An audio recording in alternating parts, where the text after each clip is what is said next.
একটি সরকার ক্ষমতায় আছে, কিন্তু সেই সরকারের প্রতিটি মন্ত্রণালয়ের দিকে যদি আরেকটি দল আলাদা আলাদা চোখ রাখে। অর্থ মন্ত্রণালয়ের বাজেট বিশ্লেষণ করবেন একজন, স্বরাষ্ট্র মন্ত্রণালয়ের সিদ্ধান্তের হিসাব চাইবেন একজন, পররাষ্ট্রনীতির প্রতিটি পদক্ষেপের বিপরীতে তুলে ধরবে বিকল্প প্রস্তাব। শিক্ষা, স্বাস্থ্য, কৃষি, স্থানীয় সরকার, কোনো মন্ত্রণালয়ই থাকবে না নজরদারির বাইরে। এটি কি শুধুই বিরোধী দলের রাজনৈতিক কৌশল, নাকি বাংলাদেশে সংসদীয় রাজনীতির একটি নতুন অধ্যায়ের সূচনা? কারণ প্রধান বিরোধী দল জামায়াতে ইসলামী এখন যে কাঠামো নিয়ে এগোচ্ছে সেটি হলো শ্যাডো ক্যাবিনেট বা ছায়া মন্ত্রিসভা। আর সবচেয়ে বড় প্রশ্ন, জামায়াত কি শুধু বিএনপি সরকারের সমালোচনা করতে চায়, নাকি আগামী দিনের জন্য নিজেদের একটি বিকল্প সরকার হিসেবে প্রস্তুত করছে? ফেব্রুয়ারির নির্বাচনের পরই ছায়া মন্ত্রিসভার ধারণা সামনে আসে।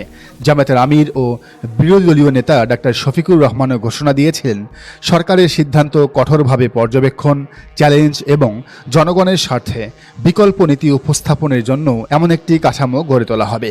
কিন্তু ঘোষণা আর বাস্তবায়ন দুটো এক জিনিস নয়। কয়েক মাস ধরে কাঠামো তৈরির কাজ চলছে। জামায়াত সব মন্ত্রণালয়কে কাভার করে একটি প্রাথমিক কাঠামো তৈরি করেছে এবং দলীয় নেতাদের পাশাপাশি আইনজীবী, বিশ্ববিদ্যালয়ের শিক্ষক, ব্যবসায়ী ও সাবেক আমলাদেরও প্রক্রিয়াটিতে যুক্ত করা হয়েছে। প্রশ্ন হলো, শ্যাডো ক্যাবিনেট আসলে কি? এটি কোনো সাংবিধানিক সরকার নয়, এদের হাতে প্রশাসনিক ক্ষমতা নেই। তারা সরকারি মন্ত্রণালয়ের বাজেট খরচ করতে পারে না, সরকারি কর্মকর্তা নিয়োগ দিতে পারে না, রাষ্ট্রের নির্বাহী সিদ্ধান্তও নিতে পারে না। তাহলে তাদের কাজটা কি? সরকারের প্রতিটি মন্ত্রণালয়কে ছায়ার মতো অনুসরণ করা। সরকার কি সিদ্ধান্ত নিল, কেন নিল, কত টাকা খরচ হলো, জনগণের উপর এর প্রভাব কি? আর তার চেয়ে গুরুত্বপূর্ণ হলো, সরকারের নেওয়া পরিকল্পনার সবচেয়ে ভালো বিকল্প কি হতে পারে? ওয়েস্টমিনিস্টার ধাঁচের সংসদীয় ব্যবস্থায় এই কাঠামোর উদ্দেশ্য হলো বিরোধী দলকে একটি গভর্নমেন্ট ইন ওয়েটিং হিসেবে প্রস্তুত রাখা। অর্থাৎ সামনের নির্বাচনে যদি জামায়াত ক্ষমতায় আসে, তাহলে তাদের মন্ত্রিসভা যেন সুন্দরভাবে, সহজভাবে কাজ করতে পারে। শ্যাডো মন্ত্রীরা সংশ্লিষ্ট সরকারি মন্ত্রণালয়ের কার্যক্রম পর্যবেক্ষণ করেন এবং বিকল্প নীতি তৈরি করেন। বাংলাদেশে আগে বিভিন্ন সময়ে বিরোধী দলীয় কমিটি বা বিকল্প নীতির উদ্যোগ দেখা গেলেও আনুষ্ঠানিকভাবে এমন পূর্ণাঙ্গ ছায়া মন্ত্রিসভা প্রতিষ্ঠার নজির এখনও নেই। তাই জামায়াতের এই উদ্যোগ সফলভাবে বাস্তবায়িত হলে বাংলাদেশের সংসদীয় রাজনীতিতে এটি নিঃসন্দেহে একটি নতুন মাত্রা যোগ করবে। মিডিয়ায় প্রকাশিত তথ্য অনুযায়ী ছায়া প্রধানমন্ত্রী এবং বিরোধী দলীয় নেতা ডাক্তার শফিকুর রহমান, ছায়া পররাষ্ট্রমন্ত্রী সৈয়দ আবদুল্লাহ মোহাম্মদ তাহের, ছায়া স্থানীয় সরকার মন্ত্রণালয় মিয়া গোলাম পারওয়ার, ছায়া সমাজ কল্যাণ মন্ত্রণালয় অধ্যাপক মুজিবুর রহমান, ছায়া আইনমন্ত্রী অ্যাডভোকেট শিশির মোহাম্মদ মনির, ছায়া শিক্ষামন্ত্রী অধ্যাপক ইলিয়াস মোল্লা, ছায়া অর্থমন্ত্রী সাবেক শিবির সভাপতি সাইফুল আলম খান এমপি এবং ছায়া স্বরাষ্ট্র মন্ত্রণালয়ের মন্ত্রী হামিদুর রহমান আজাদ। একটি প্রচলিত রাজনৈতিক ধারণা হলো সংসদ সদস্যরাই ছায়া মন্ত্রিসভার সদস্য হবেন, কিন্তু জামায়াতের এই পরিকল্পনায় দেখা যাচ্ছে শুধু নির্বাচিত এমপিদের মধ্যে কাঠামো সীমাবদ্ধ রাখার পরিবর্তে বিশেষজ্ঞ এবং অভিজ্ঞ ব্যক্তিদেরও দায়িত্ব দেওয়া হয়েছে। দলীয় কাঠামো তৈরির সঙ্গে নীতি বিশেষজ্ঞ, আইনজীবী, বিশ্ববিদ্যালয়ের শিক্ষক, ব্যবসায়ী এবং সাবেক আমলাদেরও সম্পৃক্ত করা হয়েছে এই ক্যাবিনেটে। এর অর্থ কি? জামায়াত শুধু সংসদে বক্তব্য দেওয়ার জন্য প্রস্তুতি নিচ্ছে না, তারা মন্ত্রণালয় ভিত্তিক গবেষণা এবং বিকল্প নীতির সক্ষমতা তৈরি করতে চাইছে। এখানেই ছায়া মন্ত্রিসভা হয়ে উঠতে পারে রাজনৈতিক প্রশিক্ষণশালা। ধরুন, সরকার একটি নতুন বাজেট ঘোষণা করলো। সাধারণত বিরোধী দল কি করে? সংসদে সমালোচনা করে। কিন্তু একটি কার্যকর ছায়া অর্থমন্ত্রী কি করতে পারেন? সরকারের বাজেটের প্রতিটি খাত বিশ্লেষণ করে বলতে পারেন কোথায় অপচয়, কোথায় করের চাপ, কোন খাতে বরাদ্দ কম, কোন খাতে বাড়ানো দরকার এবং বিকল্প বাজেট কি হতে পারে। একইভাবে স্বরাষ্ট্র মন্ত্রণালয়ের ক্ষেত্রে আইন শৃঙ্খলা পরিস্থিতির পরিসংখ্যান, পুলিশের সংস্কার, মানবাধিকার, অপরাধ নিয়ন্ত্রণ, জবাবদিহি সবকিছুর উপর ধারাবাহিক রিপোর্ট তৈরি করা সম্ভব। আর পররাষ্ট্রনীতিতে ভারত, চীন, যুক্তরাষ্ট্র, মধ্যপ্রাচ্য কিংবা অন্যান্য রাষ্ট্রের সঙ্গে সরকারের সিদ্ধান্তের মূল্যায়ন নিয়ে আলোচনা হতে পারে। কৃষিতে কৃষকের উৎপাদন খরচ বনাম বাজার দর, শিক্ষায় শিক্ষার মান, বিশ্ববিদ্যালয় কর্মসংস্থান এবং দক্ষতা উন্নয়ন, অর্থাৎ প্রতিটি মন্ত্রণালয়ের বিপরীতে একটি বিকল্প রাজনৈতিক মস্তিষ্ক তৈরি করা। এখানেই রাজনৈতিক বিতর্কের সবচেয়ে বড় জায়গা। জামায়াতের ছায়া মন্ত্রিসভা যদি কেবল পোস্টার, সংবাদ সম্মেলন আর সামাজিক যোগাযোগ মাধ্যমের বক্তব্যে সীমাবদ্ধ থাকে, তাহলে এর রাজনৈতিক মূল্য খুবই কম।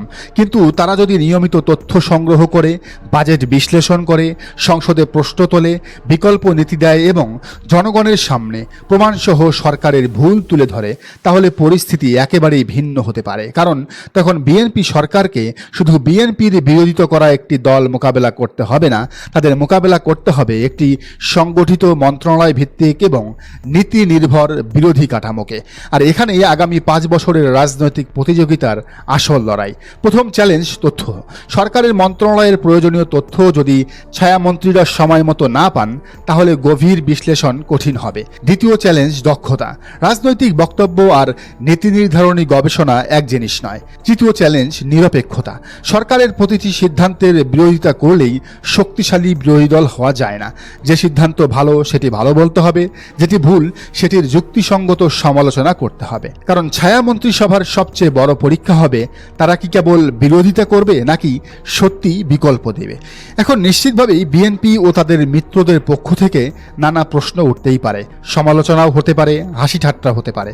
কেউ বলতে পারেন এটি ক্ষমতায় যাওয়ার আগাম প্রস্তুতি, কেউ বলবেন এটি সরকারকে অস্থিতিশীল করার রাজনৈতিক কৌশল, আবার কেউ হয়তো বলবেন এটি সংসদীয় গণতন্ত্রের জন্য ইতিবাচক। কিন্তু শেষ পর্যন্ত কথার লড়াই দিয়ে ছায়া মন্ত্রিসভার সফলতা বা ব্যর্থতা নির্ধারিত হবে না, নির্ধারিত হবে মূলত কাজ দিয়ে। নির্বাচনে 68টি আসন পাওয়া জামায়াতের জন্য একটি বড় রাজনৈতিক প্রত্যাবর্তন, কিন্তু নির্বাচনে আসন পাওয়া আর রাষ্ট্র পরিচালনার যোগ্যতা প্রমাণ করা এক নয়। ছায়া মন্ত্রিসভা সেই যোগ্যতা প্রমাণের প্রধান সুযোগ। এখানে ভুল করলে সমালোচনা হবে, সঠিক করলে জনগণ দেখবে। সরকারের ভুল ধরতে গিয়ে নিজেরাই ভুল করলে বিশ্বাসযোগ্যতা নষ্ট হবে। আর সরকারের বিকল্প নীতি নিয়ে বাস্তবসম্মত সমাধান দিতে পারলে তখনই এই ছায়া মন্ত্রিসভা রাজনৈতিকভাবে শক্তিশালী হয়ে উঠবে। বাংলাদেশের রাজনীতিতে এতদিন বিরোধী দলের প্রধান অস্ত্র ছিল মিছিল, সমাবেশ, বক্তব্য, সংসদে প্রতিবাদ, বয়কট। কিন্তু এবার যদি বিরোধী দল বলে আপনার মন্ত্রণালয় আমরা পর্যবেক্ষণ করছি, আপনার বাজেট আমরা বিশ্লেষণ করছি, আপনার নীতির বিকল্প আমাদের কাছে আছে, আপনি ব্যর্থ হলে আমরা কিভাবে করব তার পরিকল্পনাও আমাদের হাতে প্রস্তুত, তাহলে রাজনীতির ভাষাটাই বদলে যেতে পারে। এটি শুধু বিএনপির জন্য চ্যালেঞ্জ নয়, এটি জামাতের জন্য পরীক্ষা। কারণ ছায়া মন্ত্রিসভা বানানো সহজ, একটি কার্যকর ছায়া মন্ত্রিসভা চালানো অত্যন্ত কঠিন। আর তার থেকেও কঠিন জনগণকে বিশ্বাস করানো যে আপনি সত্যিই সরকার চালানোর জন্য প্রস্তুত। ডাক্তার শফিকুর রহমানের নেতৃত্বে এই কাঠামো শেষ পর্যন্ত কতটা কার্যকর হয় সেটিই এখন দেখার বিষয়। বিএনপি সরকারের প্রতিটি সিদ্ধান্তের জবাব কি সংসদে দিতে হবে? প্রতিটি নীতির বিপরীতে কি বিকল্প নীতি হাজির হবে, নাকি কয়েক মাস পরেই ছায়া মন্ত্রিসভা হারিয়ে যাবে রাজনৈতিক বাস্তবতার ভিড়ে? উত্তরটা সময়ই দিবে। তবে একটি বিষয় ইতিমধ্যেই পরিষ্কার, বাংলাদেশের বিরোধী রাজনীতিতে নতুন একটি পরীক্ষা শুরু হয়েছে। এটি যদি সফল হয় তাহলে ভবিষ্যতের সরকার গঠনের আগে থেকেই একটি দল নিজেকে প্রস্তুত করার নতুন মডেল তৈরি করতে পারবে। প্রিয় দর্শক, পুরো বিষয়টিকে আপনি কিভাবে দেখছেন জানান মন্তব্যের ঘরে। আর এই চ্যানেলে নতুন হলে অবশ্যই সাবস্ক্রাইব করুন এবং বেল আইকনটি বাজিয়ে রাখুন, যাতে পরবর্তী ভিডিওর নোটিফিকেশন আপনি পান।